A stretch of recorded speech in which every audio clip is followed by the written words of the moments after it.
the only time na nagmamature ang babae, pag konti na ang mga lalaking nag-a-admire sa kanya o yung mga lalaki na nag-ahabol sa kanya. Pag sinabi mong marami nag-aagusto sa'yo, matik yun na ibig sabihin, in-entertain mo. Ibig sabihin, kinakausap mo or nakakausap mo.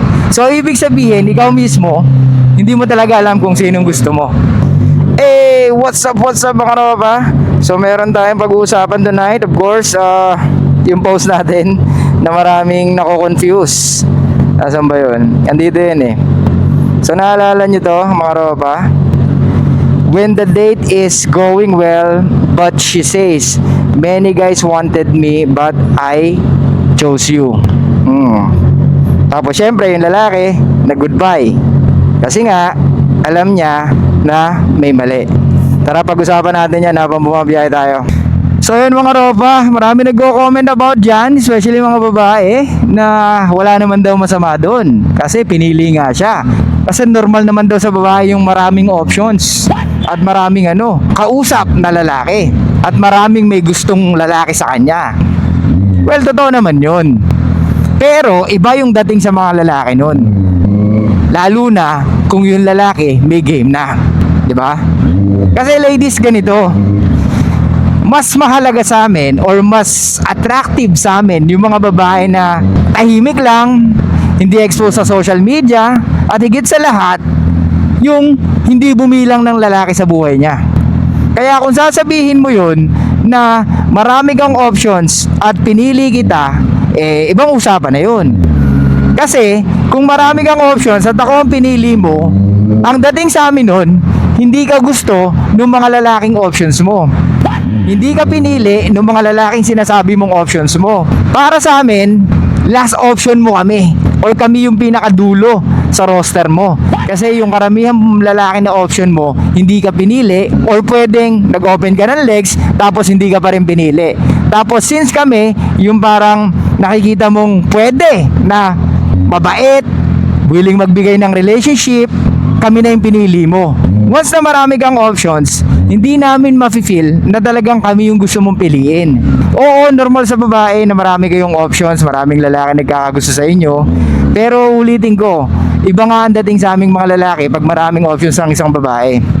Ibig sabihin, anytime na pwede magkamali ang isang lalaki sa kanya, madali niyang palitan or madali niyang pagsawaan. Gets? At pwedeng yun lagi ang ipeflex niya. Marami siyang options. Kaya kailangan sumunod yung lalaki sa kanya, or kailangan niyang hindi maging kupal, or kailangan niya talagang magpakasim dun sa babae. Kasi nga, marami siyang kaagaw. So, ladies, tandaan nyo, ang binavalue namin mga lalaki ay peace of mind. Diba? So, kung sasakit ang ulo namin sa inyo dahil marami kang options, bakit? Ba't kami magpapasalamat at bakit namin pipiliin ang babae na pinili kami kahit na marami siyang options? Iba kasi ang dating sa mga kababaihan, mga tropa. Ang dating sa kanila, dapat be proud or dapat thankful ka or grateful ka kasi pinili kita. Ang dami kong options, ikaw ang pinili ko. Parang malas pa tayo. Parang tayo lang yung naging sweet sa kanya or nagbigay ng relationship sa kanya or nakipag-date sa kanya, kaya tayo yung napili. Kasi yung mga options niyang iba, hindi talaga yun ang gusto sa kanya. Pwedeng ayaw siyang girlfriendin or sex lang ang habol sa kanya, di ba? At yun nga ladies, ulitin ko, pag sinabi mong marami nagkakagusto sa'yo, matik yun na ibig sabihin, in-entertain mo. Ibig sabihin, kinakausap mo or nakakausap mo. So ibig sabihin, ikaw mismo, hindi mo talaga alam kung sinong gusto mo, di ba? Or hindi ka ready for commitment. Gets? Kaya intindihin nyo mabuti. Iba yung logic nyo iba yung logic namin, di ba? Yung logic namin is yung babae na gusto namin is hindi exposed sa mga kalalakihan, or at least konti lang yung mga dumaan na lalaki sa buhay niya. Pero kung gano'n, nasasabihin mo pang marami kang options or marami nagkakagusto sa'yo pero kami ang pinili mo, medyo delikado kami roon. Kasi nga, dapat namin pag-ingatan yung relationship na ibibigay namin. Kasi gusto naming babae yung makakapagbigay ng peace sa buhay namin, and at the same time yung magpapalit sa amin. Kasi yung mga ganong pananalita na marami kang options pero ako yung pinili mo, it shows lang talaga na mukhang napilitan ka lang sa amin. Gets ladies? Tsaka ito pa ladies, huwag yung ipiplex sa amin na marami kayong options or marami kayong nakakausap na lalaki. Kasi hindi kami naniniwala sa may the best man win. Dahil kung naniniwala kami sa may the best man win, isa lang ibig sabihin nun, binababa namin yung standards namin. Or taing-tay kami sa'yo. Or patay na patay kami sa'yo. Kumbaga, nakikipagtunggali kami sa ibang lalaki para makuha ka namin. Ibig sabihin, hindi namin nakikita yung worth namin. Ibig sabihin, parang wala kaming standards. Di ba? Kasi, kaming mga lalaki, nagtatagisan para sa isang babae. Unang-una, kung meron mas makakapagbigay ng marami sa relationship, lalaki yun. Kasi nga, hardwired sa amin na mag-provide at mag-protect. Gets? Kaya, wag yung sabihin sa amin na marami kayong options at dapat maging grateful kami or magpasalamat kami. Kasi, it's very fucking turn off sa amin yun. Kaya ladies, wag nyong i-flex. I-flex nyo na lang sa mga tropa nyo, sa mga kaibigan nyo na marami kayong options. Pero wag na wag sa mga lalaking nakakausap nyo. Dahil hindi nakaka-proud yun. It's a sign na ikaw yung babae na hindi marunong mag-stick sa isa. Gets? Walang problema kung gusto mong i-filter lahat ng lalaki. Di ba? Pero iba nga ang dating sa aming mga lalaki nun. Pag nalaman namin na marami kang ini-entertain at hanggang ngayon di ka makapili or ilang taon ka ng single. Gets? Kaming mga lalaki, logical mag-isip. Hindi namin sasayangin ang oras namin at bibigyan namin ng relationship ang isang babae kung alam naman namin na masakit sa ulo namin.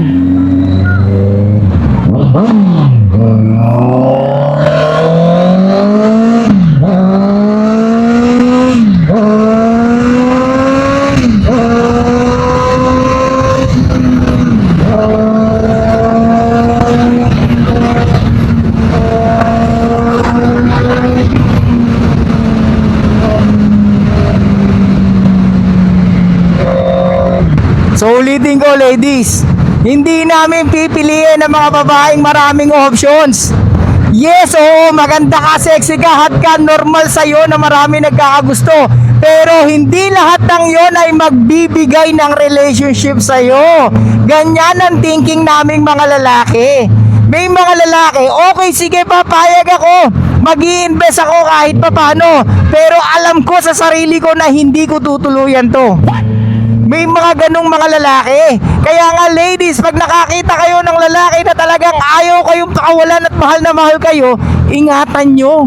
Kasi pwedeng hindi na kayo or mahirapan kayo makakita ng mga lalaking ganon.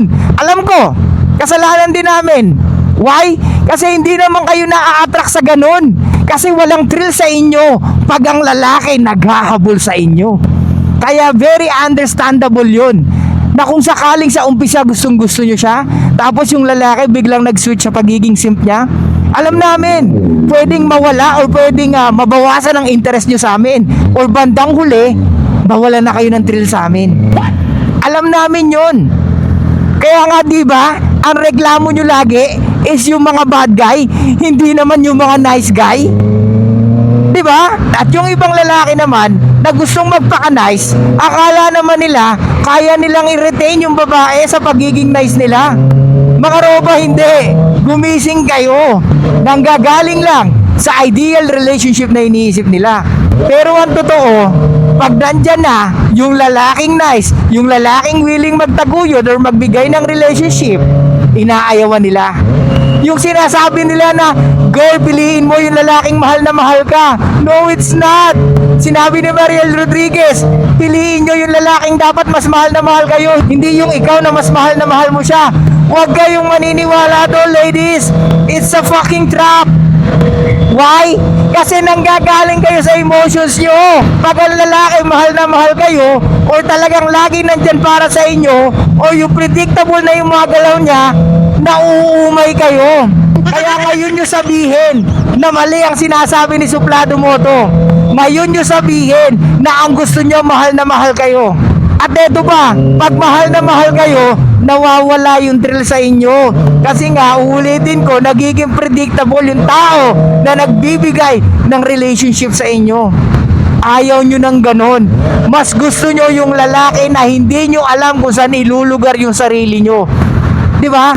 Mas mataas ang retention ng relationship pag nalaman nyo pa yung lalaki na dinedate nyo, maraming options at hindi lang kayo. Gets? At merong mga ibang babae pumapayag na maging number 2, number 3, number 4. Why? Kasi nga andun yung stimulation ng emotions. Gets? Oo, masasabi mong malandi siya. Oo, masasabi mong maharot siya. Pero pag nandun ka na sa sitwasyon na yun, madja-judge mo ba ang sarili mo? Come on, ladies. Alam nyo yan. Alam nyo sa sarili nyo kung sino at anong klaseng lalaki ang nakakapagbigay ng ups and down ng emotions nyo. At yun ang gustong-gusto nyo. Believe me, may mga babae na may jowa na pag na-bored, pucha, hindi maiwasan na tumingin sa iba. At yun ang nature nyo, ladies. At mahirap alisin yun. Maliban na lang kung gagana na ang biological needs nyo. Kaya nga ready na kayong tanggapin ng mga nice guy pag umiidad na kayo. Or pag konti na lang ang mga lalaking naloloko sa inyo. O yung mga lalaki na naghahabol sa inyo. Kaya nga diba, napag-usapan natin yan kung kailan nagmamature ang babae. The only time na nagmamature ang babae, pag konti na ang mga lalaking nag-a-admire sa kanya o yung mga lalaki na naghahabol sa kanya. Sinasabi nila mabilis daw sila mag-mature. Yeah, pwede. Lalo na pag nasa 30s ka na. Kasi doon na pwedeng bumaba yung sexual market value niya. At pwedeng doon na gumana lalo ang biological needs niya. Kaya nga unti-unti nagiging practical siya na kailangan niya makahanap ng lalaki na talagang magtataguyod sa kanya. Kaya nga ang babaeng nasa 35 plus na o 40 up na, naghahanap na ng nice guy. Or minsan, biglang nagpaparamdam sa mga lalaki na matagal na silang nililigawan. Or yung mga lalaki na nag-aabang sa kanila. Di ba? Hindi ko alam, nandiyan ka pala. Kung saan pa ako tumingin, tayo rin pala bandang huli. What the fuck? That's not true.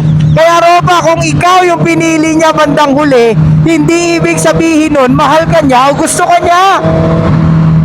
Ang nakikita niya lang is to fucking survive. Ang gusto niya lang sa'yo at ang gusto niya lang mangyari ay makasurvive. That's it, wala nang iba. Bonus na lang na matutunang kanyang mahalin, Ropa. Kaya tigilan nyo ang pantasya nyo, mga Ropa, na yung babaeng hindi ka gusto ngayon, baka someday magugustuhan ka. Abay, oo, lalo na kung isi-save mo siya sa sitwasyon na ayaw niya. Gets? So anong takeaway natin dito, mga Ropa? Huwag kayong magsesettle sa mga babaeng maraming options. Dahil parte ka din nun. Hindi ka priority. You are part of the roster and you are still a fucking option. Sa mga lalaki na naghihintay sa babae na matagal na nilang gustong makadate, tapos after 10 years nakadate mo, ano akala mo? Nagtagumpay ka sa pagtsatsaga mo? Hindi, Ropa. Na-realize niya lang na kailangan niya na ng lalaking magtataguyod sa kanya. At since nandyan ka at hindi ka napagod or hindi ka nawala, ngayon it's time para bigyan kanya ng atensyon niya, Ropa. At yun ang nakakalungkot dahil ang pinagagana niya na lang ay yung makasurvive siya. Gets? So yun lang guys, thank you so much. I'll see you guys next time. Show love, peace out, and be back mysterious, mga Ropa. Stop recording.